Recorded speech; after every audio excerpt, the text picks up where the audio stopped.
up the shades, open the blinds, let the bright sunlight go into your mind. You all got style, there's nothing to hide. Open your heart to the love you denied.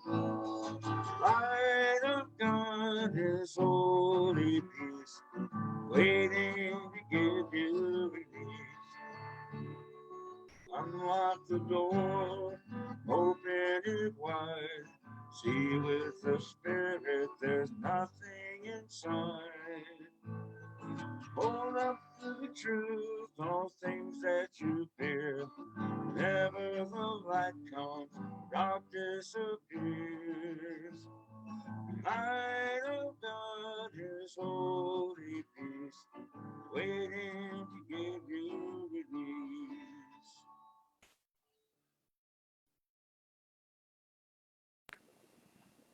Good morning and welcome. Please join me in a breath.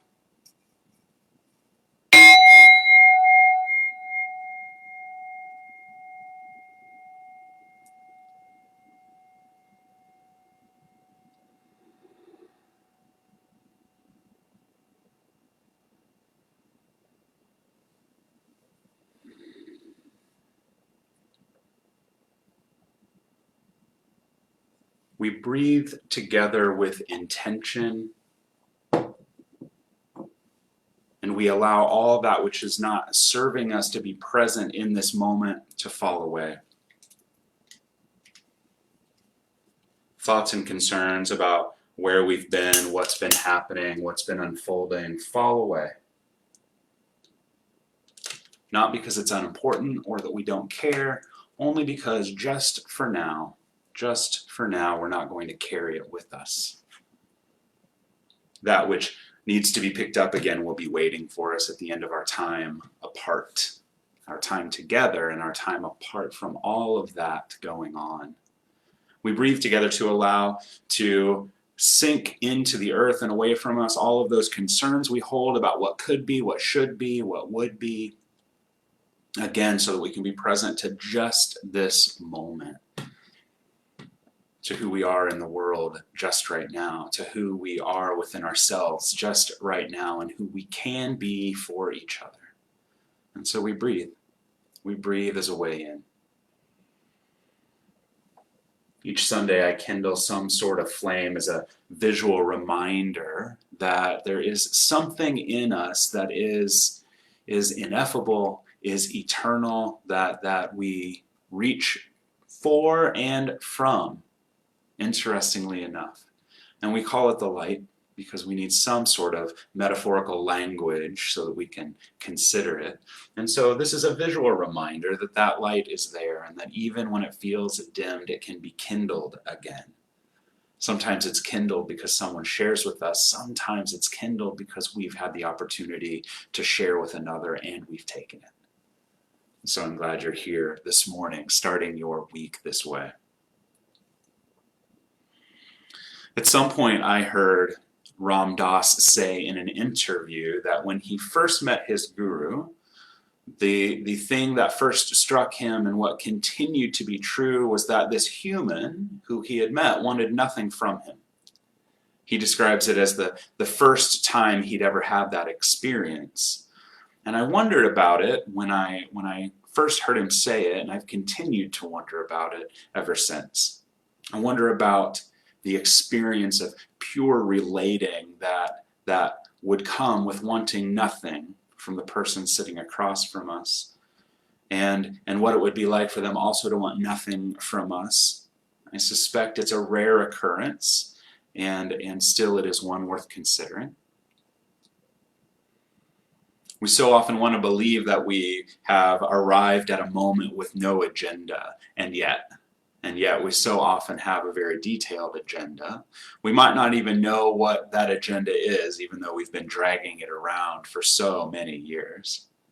That agenda almost always includes what we want from those with whom we are relating, even if it's simply the desire to feel seen or to be known by them, the desire to be recognized and valued.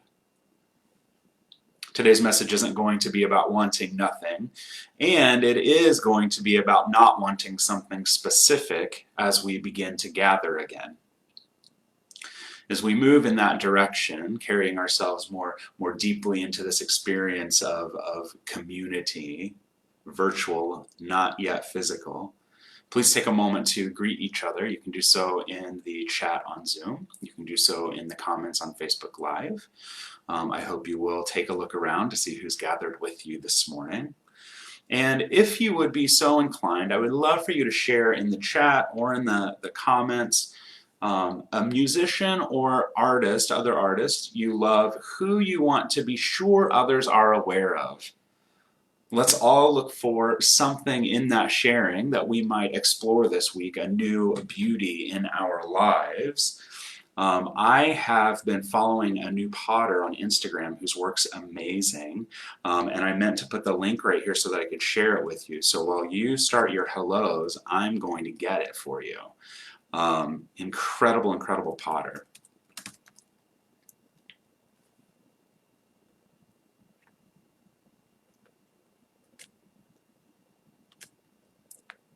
So this potter's called Mundo Bang. I've put a link that you might share. A good reminder from Gunny of Natalie Coffin as a musician, who many and most of us have heard and love. So the thing I'll remind you while you are doing that sharing on Zoom is that at the bottom right of that chat screen are 3 little dots. And if you click on those, you'll get a little menu. Is this true what I'm saying? Yours might be different than mine. Someplace there's a little button down there that says you can save that file. Oh yeah, right at the very top it says save chat. So at the end of the morning before you leave Zoom, if you save that chat, then all of these resources with musicians that are being shared will be right there on your device and you can go back and review them.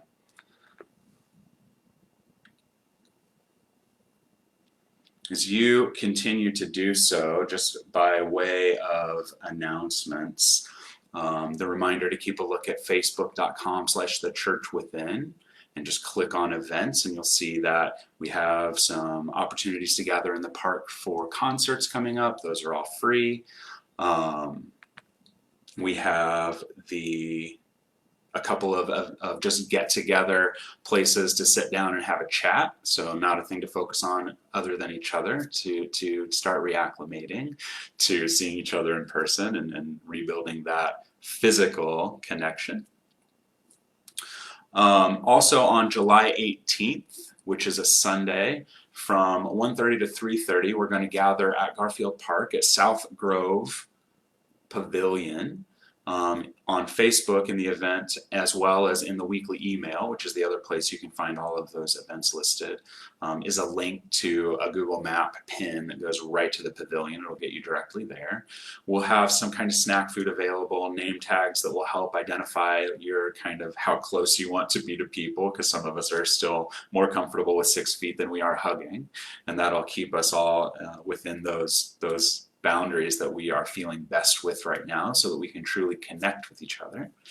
And it's just going to be a time of re-energizing and growing close again physically as we've continued to stay connected virtually. So I hope you make time for those events. The other thing that you're going to start seeing come up are dates for work days at the building. So the plan still, because everything seems to be moving forward in a pretty consistent fashion now, unless there's a big change, the plan still is to gather on the first Sunday of September for in-person service. So we have to get the building ready for that. The pantry's still going strong. They still think they have achieved their next location. Details are being worked out.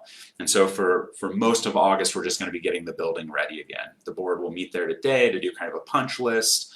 The most important thing for you to know about those work days is you don't have to actually have to do any work.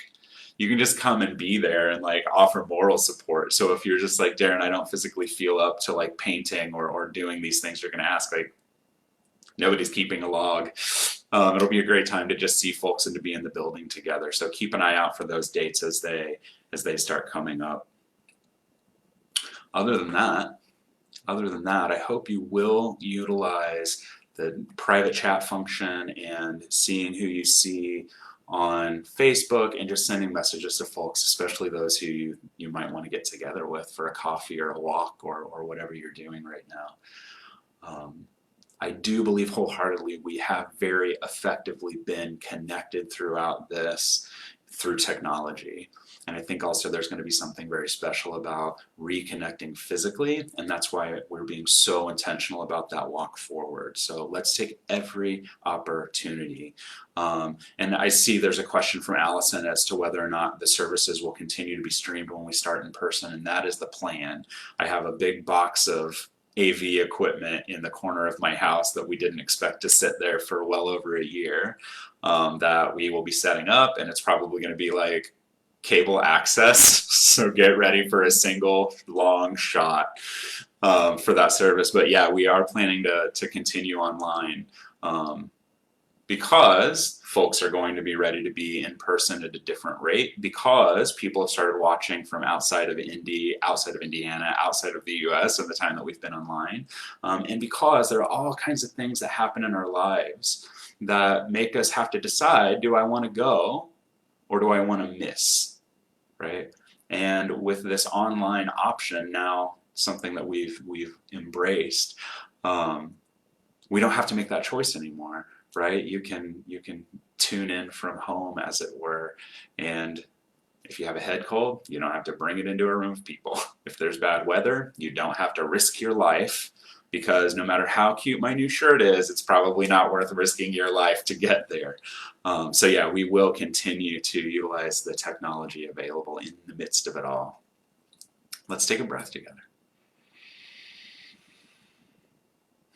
Let's follow our breath into a time of meditation and prayer, first with music from Mark Proctor, and then the words of Mary Ann King.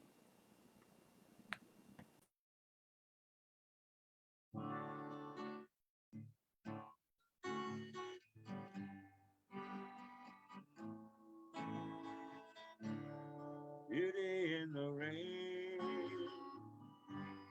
falling like the grace of God. Beauty in the flame, burning like the love of God. Beauty in the wind, making flowers bend and sway. Hear the children laugh, running like the beauty of the day. Beauty of the light, spark of God in everyone.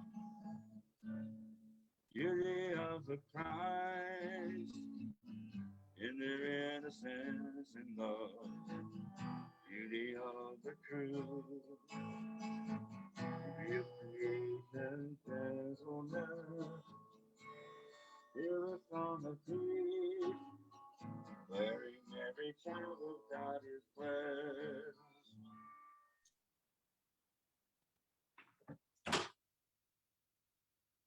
You recognize the problem with Mark? At the Church Within, we meditate to connect with Source, to clear the clutter of our minds, and to remember that it is our inheritance that we are one with the mind of God, capable of being loved in every circumstance and wise enough to bring that knowledge to our hearts. With this, I ask you to find a comfortable place wherever you're sitting and just begin to relax.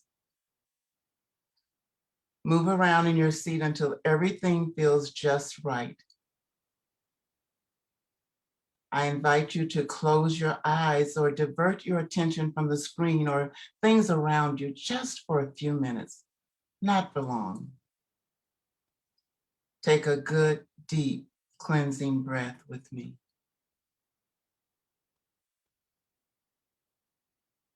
And another one. Breathe in, but this time, breathe in deeply and breathe out slowly.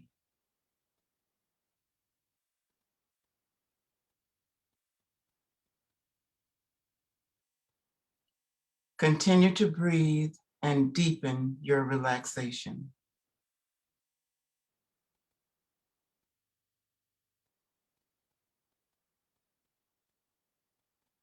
You have probably heard the words, joy comes in the morning. Joy most certainly comes in the morning. Day has broken. A new morning is here. Open yourself to joy, pure and simple. Joy. Breathe.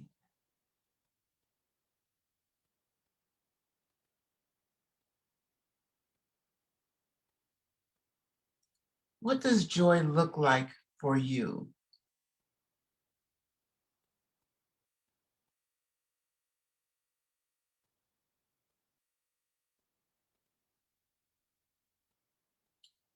What does joy feel like to you?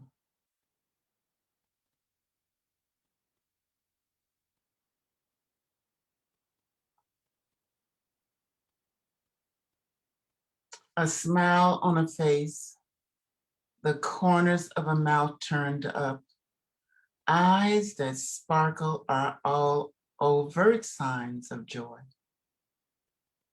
Sometimes joy is more subtle than that. Joy can be a feeling of ease or a feeling of simply being at peace in this now moment. A knowing that everything in this moment is okay.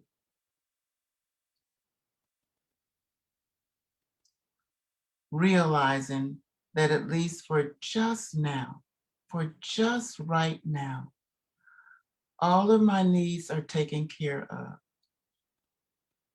What joy. What realization.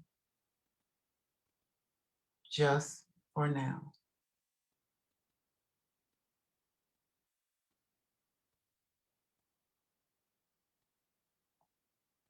You have within you the potential for joy and call it forth at any time you wish. This comes about as your faith and your trust in God or in spirit deepens and you realize all is well in your world right now.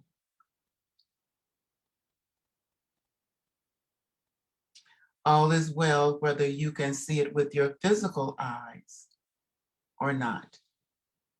What joy.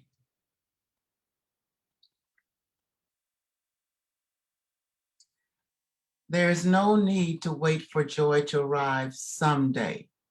When all expectations have been met, the bills are paid, the right person shows up, you have achieved your goal, and on and on and on. Someday is today.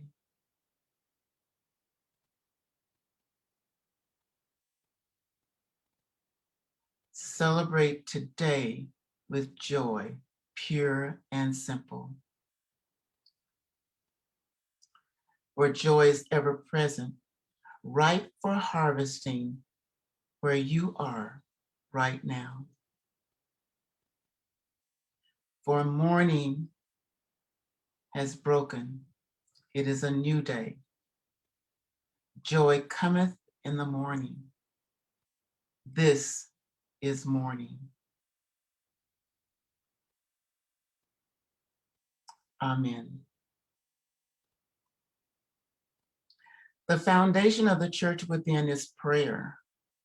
And should you have a need for others to pray for or with you, you can always submit your prayer request on the website at thechurchwithin.org. Amen.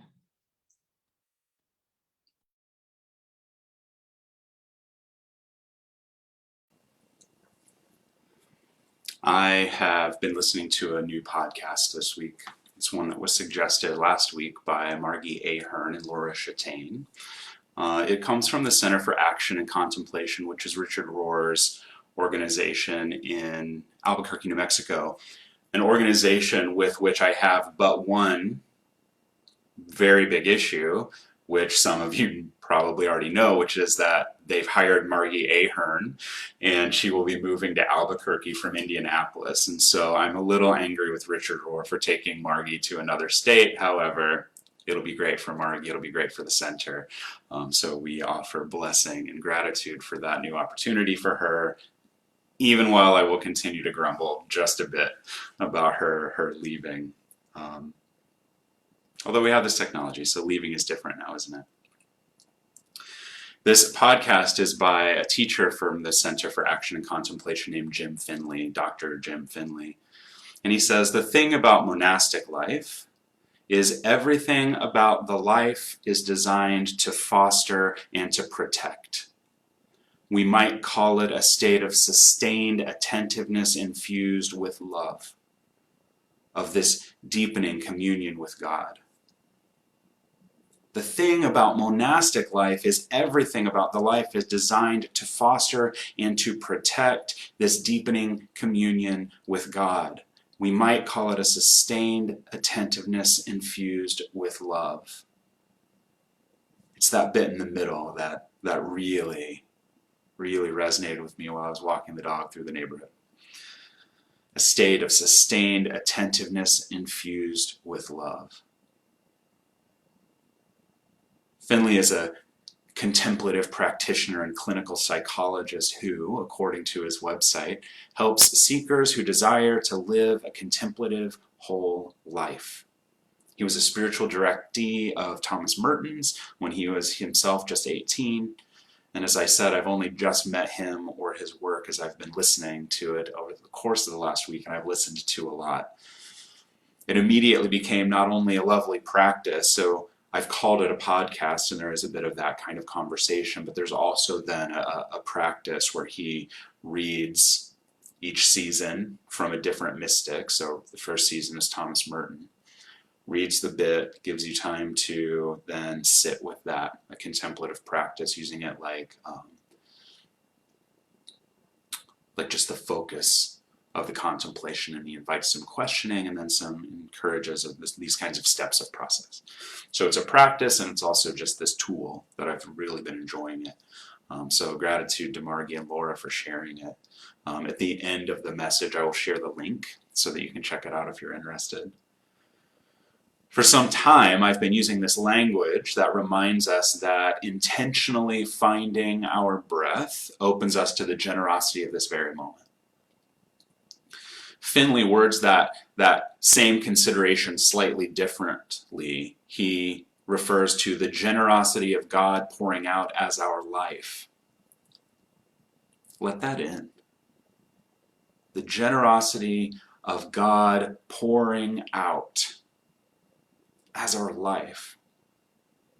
God, this incredibly inadequate word that points towards something so unspeakable. I can't hear what he's saying without thinking of our contemplation from last year on continuous creation. If you were here in 2020, you'll likely remember my regular reminder that creation is not some event that happened immeasurably long ago, once and done, existing statically for all eternity, some thing upon which we live. Creation, continuous creation. Creation is an active, ongoing process. We might imagine the Big Bang as the first cause. From that instant, expanding outward is all of creation through all of time, and it continues to expand outward now. I remind you often that you too are part of that expansion. And I hope you hear me every time I say that creation is incomplete in its unfolding without you. Consider that now in this way. The Big Bang, the first cause, was the initial expression of divine generosity beyond God's self and also into God's self. For what else was there at that moment of expansion's beginning but that which we aim at with this word for God? While some would tell us that we can fall out of favor with their idea of God, that God's love might be lost to us for some list of reasons, Finley points out that were this divine generosity to stop, not only would we not exist, we would have never existed, and we would be absent from all of creation. That generosity can never be taken from us, would never be taken from us. That which we mean to call upon in that word God is in us like the ocean is in a wave. And while the wave is not the entirety of the ocean is the entirety of the wave. That which we point toward with this word God is in us, is in you, like the ocean is in a wave. And while the wave is not the entirety of the ocean is the entirety of the wave. Creation didn't happen in some immeasurable past. It is happening right now, this very moment. Likewise, you were not simply born once and done. You are being created even now.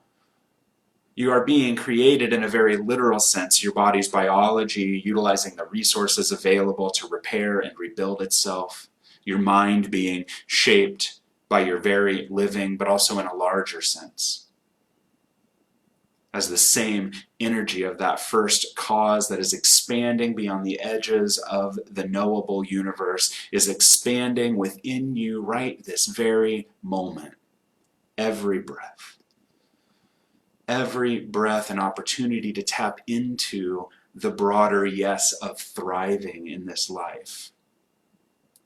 Perhaps just now you'll fall a bit deeper in love with living just because. Staying with this contemplation long enough, we might find some ecstatic experience arising within us. Staying with such contemplation long enough empowers us to the mystic experience. And when I say that, you might feel yourself turn off, to shut down, to shy away, because you might have the mistaken idea that the mystic experience is something available to some people, not you.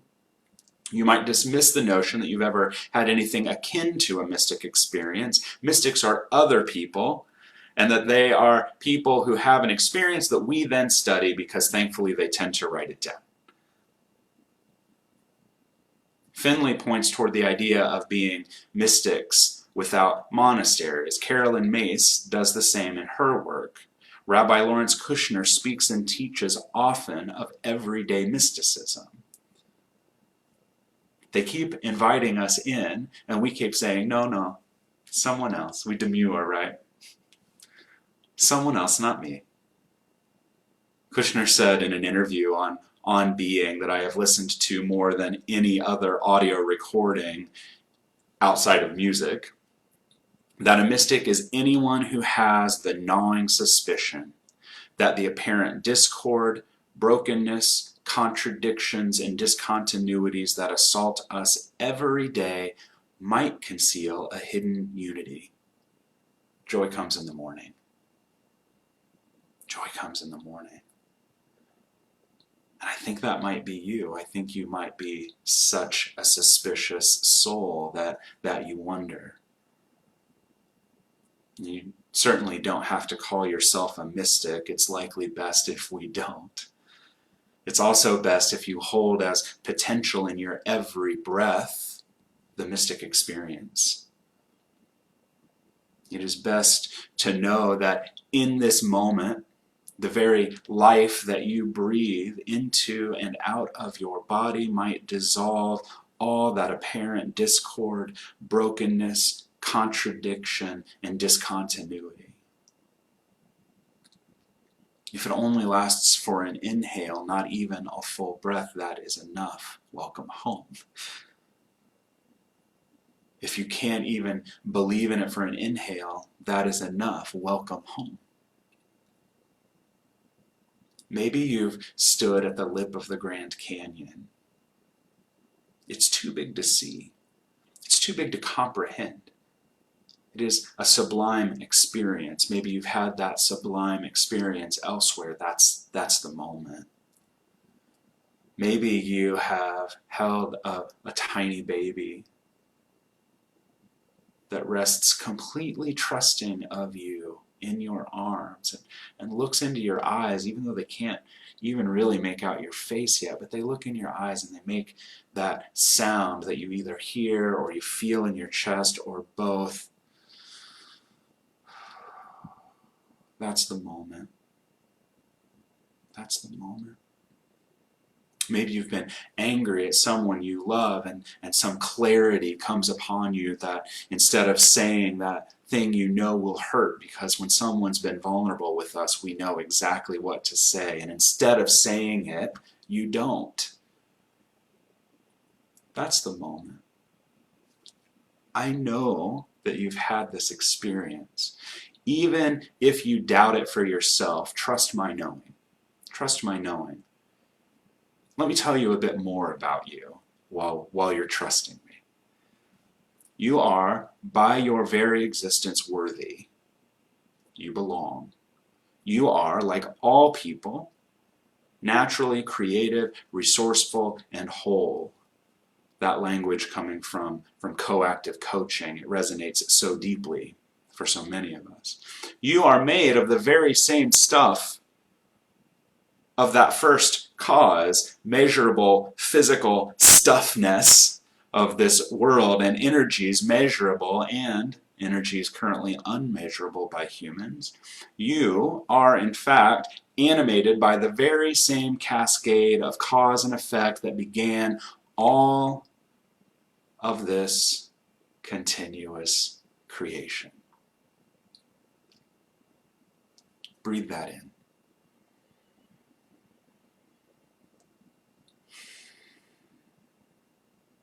Knowing all this still we are regularly faced with what seems like evidence to the contrary. We are faced with what seems like evidence that we are not only unloved, but unlovable. We embody that so fully that when we turn to others, we then see them as unlovable as well. And the more we dwell in that illusory belief, the more secure we become in it. When we live there, it becomes difficult, incredibly difficult, for us to avail ourselves to the wonder of loving community. When we buy into this lie of unlovability, it becomes difficult for us to make ourselves available to the wonder of loving community, to avail ourselves and to make ourselves available to that which we aim at with that word God. Let's take another breath.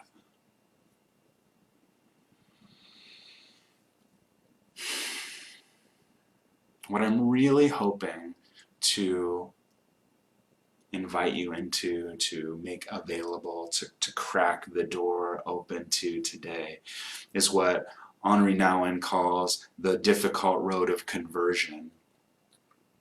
Never use the word conversion, so don't get scared. It's not like that. He writes, the difficult road is the road of conversion, the conversion from loneliness into solitude. Instead of running away from our loneliness, he writes, and trying to forget or deny it, we have to protect it and turn it into fruitful solitude. Loneliness is painful. Solitude is peaceful. Loneliness makes us cling to others in desperation. Solitude allows us to respect others in their uniqueness and create community. For so very many of us, even those whose work life was virtually unchanged instead of becoming simply virtual, there was a lot more time alone than we had been used to starting last March. Not even last March, the March before. Holy cats. If not alone, we were alone with the same one or two or three people or animals for a very long time, more so than we were used to. Cut off from so much of what we knew as thriving, many of us slid into a sort of holding pattern, simply doing our best to survive and to protect others from the threat of our very breath. The threat that our breath might hold for them if we chose not to distance and to mask and to do what we needed to do in service of loving our neighbors. What I'm saying in a complicated way is we felt lonely. We experienced, many of us, loneliness. Even the most introverted amongst us found ourselves longing for some kind of connection we felt was lacking. And some of us also experienced some part of the conversion that Nouwen wrote of. We found peace and ease in solitude. And all of us, I venture to bet, might still benefit from a bit more of that conversion experience as we prepare ourselves for re-emerging into physical community, physical communion, physical common union. We owe it to ourselves and to each other to attend to this process, this conversion. Let's breathe. I spent all that time at the start of this message reminding you of your divine place within the divine so that you might remember that you are part of this life, this living, ahead of my daring to mention loneliness during a pandemic. Nothing aggravates feelings of loneliness like talking about loneliness, except for feeling alone. Right now, at this point in the pandemic, we are, I believe, at a point of conversion in many aspects of our lives. We have the opportunity to convert from the same old to the what could be. Many of us in the midst of the last 16-ish months have found ourselves face to face with old demons we thought long ago exorcised from our lives, and we are giving the conversion to who we might be without them another go. We have found ancient traumas rearing their heads, strengthening it seems, but instead we are converting those wounds to scars, strengthening ourselves for what's ahead by healing what has been. Old securities we thought we'd put to rest have come waltzing out of the well-appointed guest rooms we'd been maintaining just for them. Let's convert those guest rooms to craft rooms and make something beautiful instead. Many of us have been experiencing loneliness. We have found ourselves in the midst of it when solitude was possible. Bell Hooks writes in her book, All About Love, New Visions, knowing how to be solitary is central to the art of loving. When we can be alone, we can be with others without using them as a means of escape.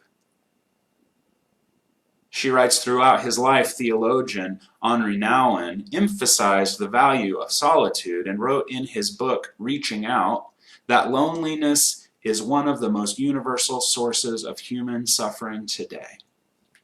And I add to that, don't we still think we're the only ones feeling lonely? Hooks writes that Nouwen condemns that no friend or lover, no husband nor wife, nor partner, no community or commune will be able to put to rest our deepest cravings for unity and wholeness. Wisely, she writes, he suggests we put those feelings to rest by embracing our solitude, by allowing divine spirit to reveal itself there. The difficult road, he writes, is the road of conversion. The conversion from loneliness into solitude. Instead of running away from our loneliness and trying to forget or deny it, we have to protect it and turn it into fruitful solitude. Loneliness is painful. Solitude is peaceful. Loneliness makes us cling to others in desperation. Solitude allows us to respect others in their uniqueness and create community.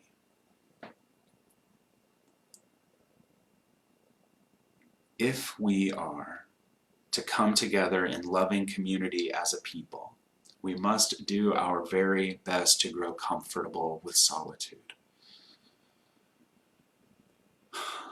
Perhaps it will be a bit easier now that there is an end in sight to forced physical distance. Perhaps it will be a bit easier because we have some starting dates on calendars for what is to come. That comment from Ram Dass, his experience of his teacher wanting nothing from him, is what we might find ourselves able to offer if we do this work. If we find a way to gather, to simply be together instead of gathering to get something without giving, or to get something by giving. A way to do this is simply to bow. And I mean that in a very literal, physical sense. And I mean that also to be something so much more. Jim Finley teaches in that podcast, Turning to the Mystics, practices that he leads through each episode, as I mentioned earlier, and every practice includes a bow, a physical prayer, he calls it. I'll share his instruction from the work. Finley says, what I suggest to the people is that we sit straight, and we fold our hands, palms together as in prayer, and while seated, we bow. He goes on, following the teachings of the Soto Zen master Shunryu Suzuki, that when we bow, we give ourselves up. We give ourselves up. Suzuki says, if ever you get to a place in life where the only thing you can do is bow, you should do it. If ever you get to a place in life where the only thing you can do is bow, you should do it.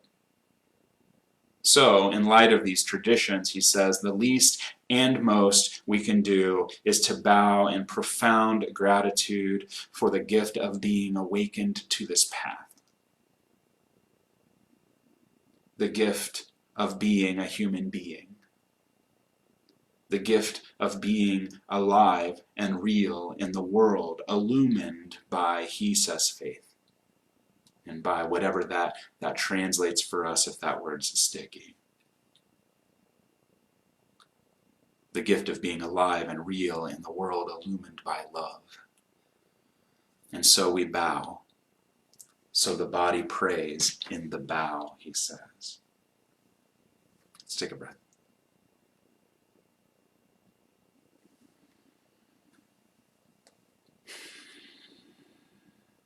Those feelings of loneliness draw us slowly away from the present moment.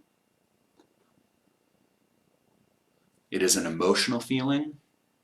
It surely has a physical feeling to it as well.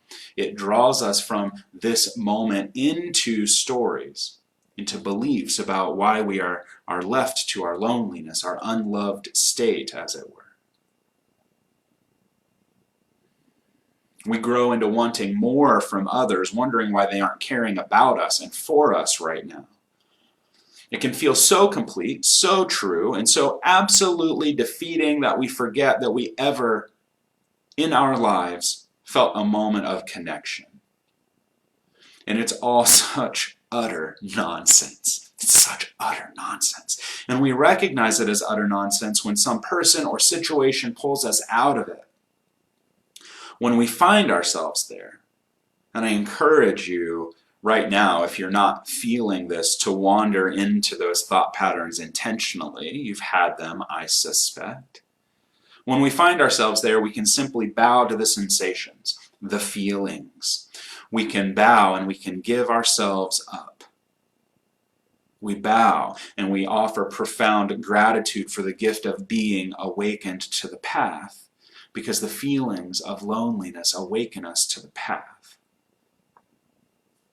The point of awakening is but a bit of suspicion, bit of suspicion. That's all you need, is a bit of suspicion that we're not, in fact, truly alone. We are in the midst of a time of solitude. We can get curious.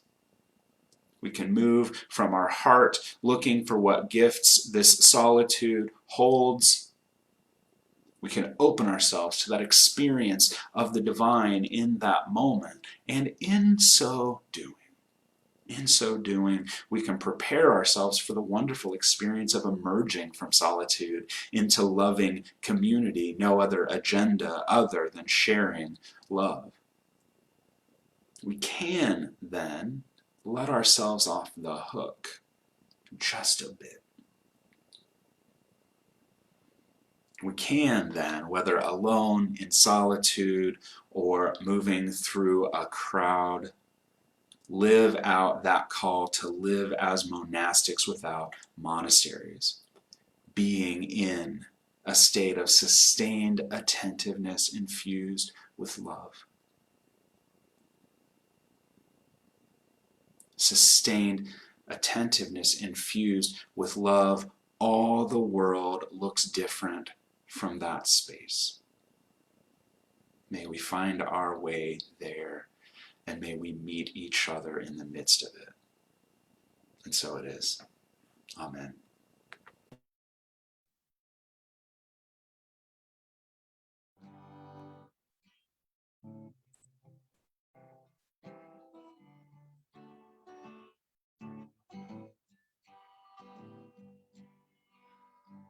Come on late and you come home early. Come on big when you're feeling small. Come on straight and you come home curly. Sometimes you don't come home at all. What in the world's come over you? What in heaven's name have you done? Broken the speed of the sound of loneliness. Out there running just to be on the run. Got a heart that burns with a fever. Got over it in a jealous mind. How can a love ever last forever? Get left so far behind. What in the world's come over you? What in heaven's name have you done? Broken the speed of the sound of loneliness. Out there running just to be on the run. Fighting me in a dreadful sorrow. Cross the evil line today. How can you ask about tomorrow?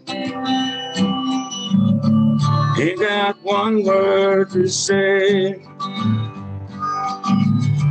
What in the world's come over you? What in heaven's name have you done? Broken the speed of the sound of loneliness. Out there running just to be on the run. Out there running just to be on the run. Out there running just to be on the run.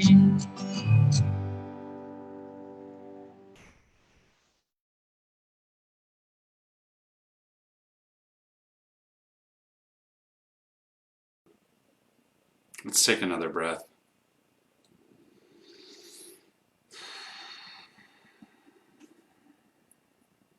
In just a moment, we will say together, right out loud in voice or in sign into the space around us, the offering prayer. Mark will sing us into the closing song, and then we will speak that closing prayer together. Let us begin. Creator God, all that I am and all that I have comes from your limitless supply. I am an open and willing conduit through which your good flows. I share all that I have as you direct. Love, friendship, prosperity, peace, abundance, and joy are gifts that I share and receive. Thank you, Spirit. Thank you, God. Amen.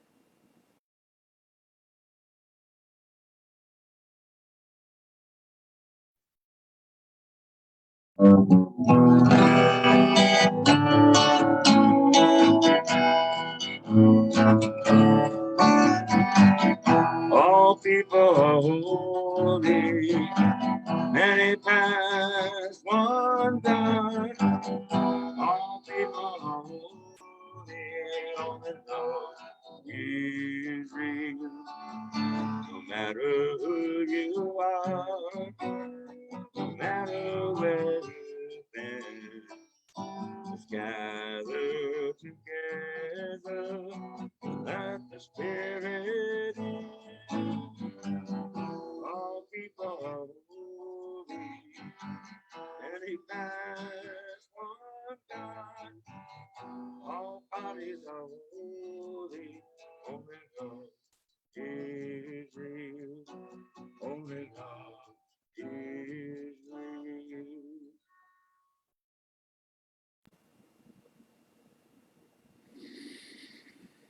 May the peace of God go before us into this glorious week. And may the peace remain wherever we have walked. Peace above us and below us.